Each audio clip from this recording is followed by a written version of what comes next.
Lalu ada dua hakim, Hakim Erusman dan hakim satu lagi itu yang selama persidangan tidur di persidangan. Kami melaporkan 4 hakim yang memutus bersalah terhadap Nadiem. Bagi kami putusan bersalah itu sah-sah saja, artinya perbedaan pandangan itu sah, itu kewenangan dari majelis hakim. Tapi terhadap manipulasi terhadap fakta-fakta persidangan itu yang kami sesalkan. Jadi pertama kami melaporkan tentang banyak sekali manipulasi fakta-fakta persidangan yang dilakukan oleh 4 majelis hakim tersebut. Sehingga kami sampaikan secara detail tentang manipulasi itu di Komisi Yudisial, sehingga Komisi Yudisial bisa mengecek apakah benar laporan kami atau tidak. Di situ terlihat banyak sekali fakta-fakta yang seharusnya ada dalam proses putusan tersebut tapi tidak disampaikan, atau sebaliknya tidak ada fakta-fakta tersebut tapi malah disampaikan dalam putusan tersebut. Itu hal yang pertama.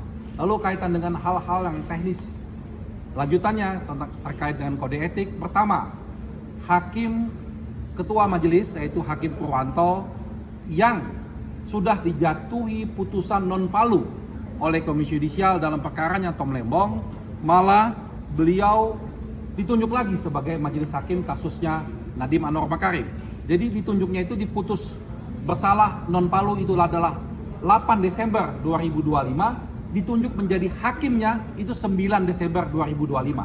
Artinya betul-betul menunjukkan pengabaian terhadap putusan Komisi Yudisial tersebut. Itu yang pertama.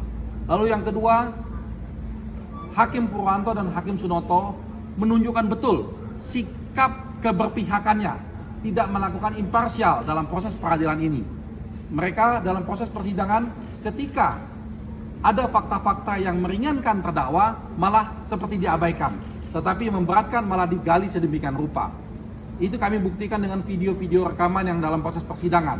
Misalnya dalam saksi Fiona dan saksi Andre yang menguntungkan buat terdakwa, seakan-akan dipotong-potong terus keterangannya, seakan-akan diabaikan. Tapi saksi-saksi yang dianggap memberatkan malah digali sedemikian rupa. Nah, hal-hal inilah yang menunjukkan tidak imparsial dalam proses peradilan. Dari awal Hakim Sunoto dan Hakim Purwanto menunjukkan betul bahwa seakan-akan sudah mau menghukum.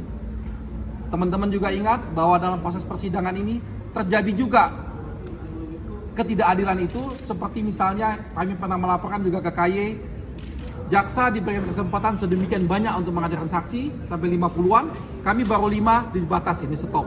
Nah, inilah hal-hal ini sudah kami laporkan dulu ke KY dan ini kita follow upin kembali laporan ini kaitan dengan hal-hal itu. Lalu ada 2 hakim, Hakim Erusman dan hakim satu lagi itu yang selama persidangan tidur di persidangan, dan kami punya bukti rekamannya. Bagaimana mereka memberikan pengamatan kepada proses persidangan kalau mereka tidur. Dan ini karena ini memang direkam jadi mudah untuk dibuktikannya. Lalu hal-hal yang lain tentang bagaimana keproporsionalannya hakim salah menggunakan teori-teori hukum itu juga kami laporkan. Jadi kami membuat laporan itu lengkap dengan bukti-buktinya, kami juga siapkan PPT-nya, sehingga kami harapkan Komisi Yudisial bisa memfollow upin laporan ini.